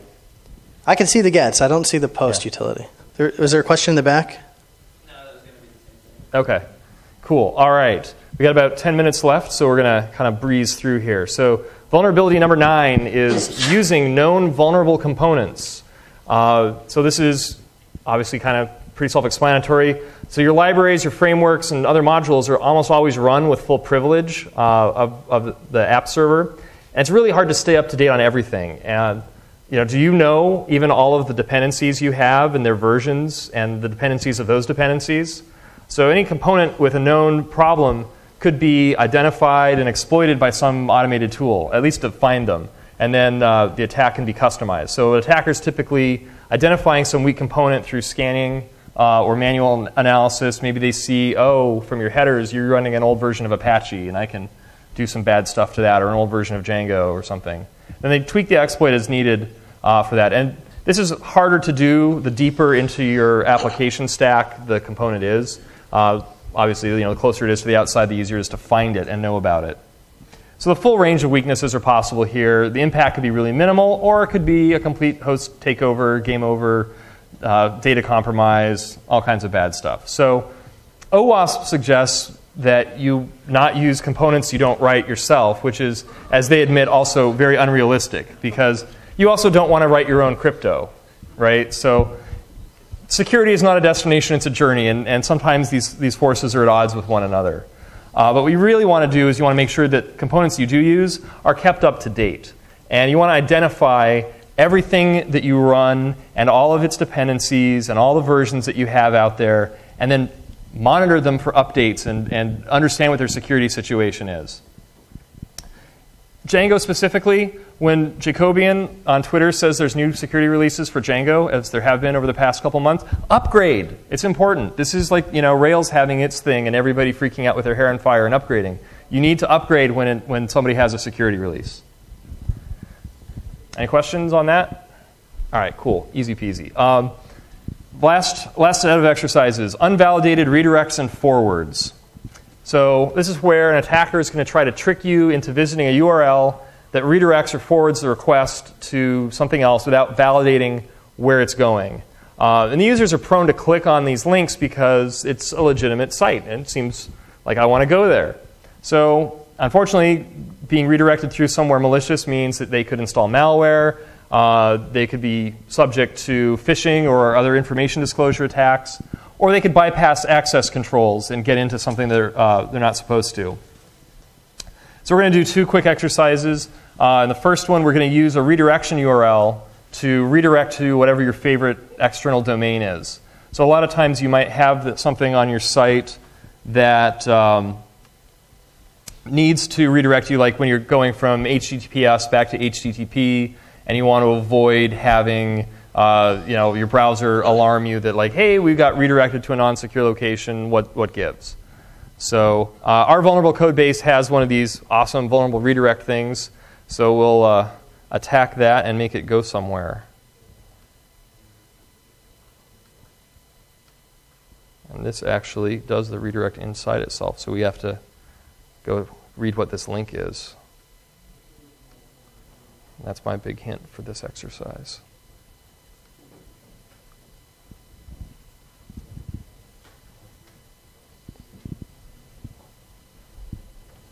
This will do 2 minutes. Yeah. That should be pretty quick, I hope.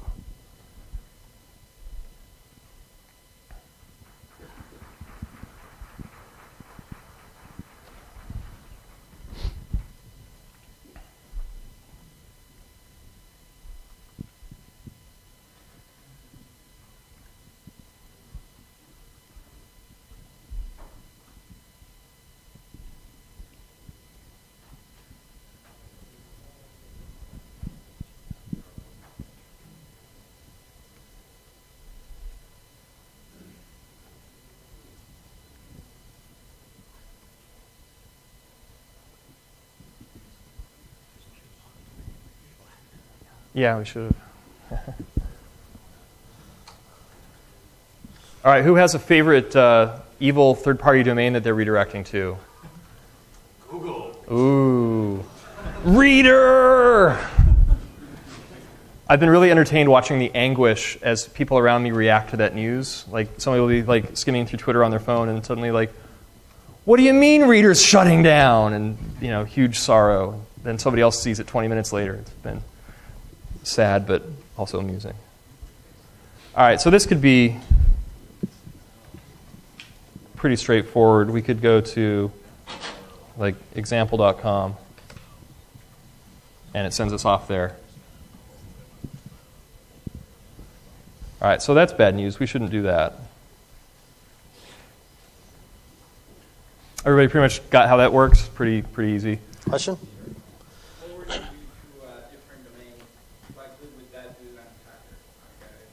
So you could make up some page that's a lookalike or some kind of thing that impersonates the legitimate site.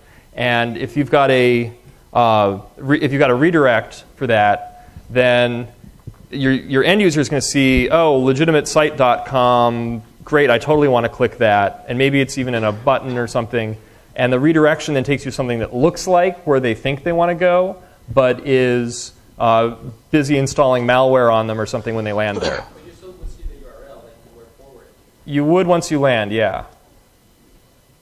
A lot of people at that point, though, they're not paying attention. Right? Yeah. They thought they went to Facebook, and now it looks like Facebook, and they're asking me for my password, so I should just type in my password. Yeah, maybe it's a typo domain, right? So Facebook or something like that. So don't do redirects via URL. Yeah, if you can help it, don't do that. That can be Or at bad. least whitelist them or Yeah. have some kind of protection for the user. Yeah. So we're going to do a real similar thing with forwards. And this is where, under the hood, rather than going to somewhere else, we're going to reroute the request to some different callable inside. And we have sort of the same kind of thing, which we're going to use to get back into that super secret admin area. Oh no, we don't have a happy function we can go to. A happy function. We don't have a happy location. Where could we forward to instead? Oh, admin? Let's try that. Oh no, I hope no bad guys get in here. It's too late. Yep. All right, so we got about 4 minutes, so let's kind of buzz through and get you guys to lunch. So don't use redirects and forwards if you don't have to. If you do have to do that, don't involve user-supplied data in building that redirect location. And you want to ensure that the supplied value for that redirect location is valid and it's something that's authorized for the user. Django recently released a thing called isSafeURL in Django utils HTTP. You can use that to check redirect URLs, and it's used by Django contrib auth internally. And basically what it's doing is it's verifying that the link is to something that's on that local domain.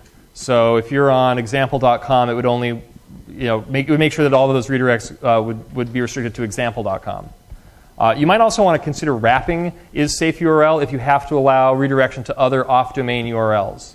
Like maybe you have a whole payment server URL that's separate from your main site. You've got a specially secured environment to comply with PCI standards or something. The default implementation of isSafeURL is only checking the entire domain. So if you've got checkout.mysite.com, you'd want to wrap that and make sure it's going to be okay. All right, any questions about that? All right, cool deal. So now who here has vulnerable web applications? And who needs to pay attention? All right, great. So a few parting thoughts. The first thing is whenever you're writing web applications, you always, always, always want to be thinking like the bad guy. Thinking about, is there a way to do something harmful with the project that I'm working on or the feature that I'm trying to deliver under pressure for my business? But you always got to think like that evil person. And people will accuse you of being paranoid. They're like, oh, people don't really do that, do they? And like, yes, they do. You have to be paranoid about it. Think about everything like a bad guy. Don't stop at 10. These are only the top 10 vulnerabilities. There's a whole lot more bad things that can happen to you. So please, go do some more research, see what else is out there, and use those resources to improve the security of your systems. Yeah. You have to be prepared to keep up with the constant change that's out there. New vulnerabilities are being discovered all the time. There are security releases coming out all the time. You have to be vigilant all the time. But finally, you have to think positive, right? You can't just be defeated and be like, I can't do this, it's too hard. Really think, yeah, you know what? If I put a sane process around this, if I pay attention, if I and my other fellow developers are educated and we do things the right way, we can systematically improve our security stance, improve our situation to protect your users, protect your data, protect your organization, your business. So just wanted to recap announcements really quickly. Lunch is in Exhibit Hall D, so that's where you want to go for delectable delights today. Please send feedback to the tutorial feedback link. There's a SurveyMonkey survey, that shortened URL. It's really important that we hear feedback from everybody about how you thought the tutorial went, as it does influence how tutorials work going forward for Pycon. And finally, volunteering is really important. You can go out to those bit.ly URLs and find out about what opportunities are available and what they need help with today or over the course of the conference. I really encourage volunteering. It's a lot of fun. There are links to stuff. You can contact us if you want to ask questions later or talk to us right after here. And I'll update the GitHub repo with a link to the slides this afternoon when we post the slides. So I really want to thank everybody for coming. Hope you had a good time and learned a lot. So.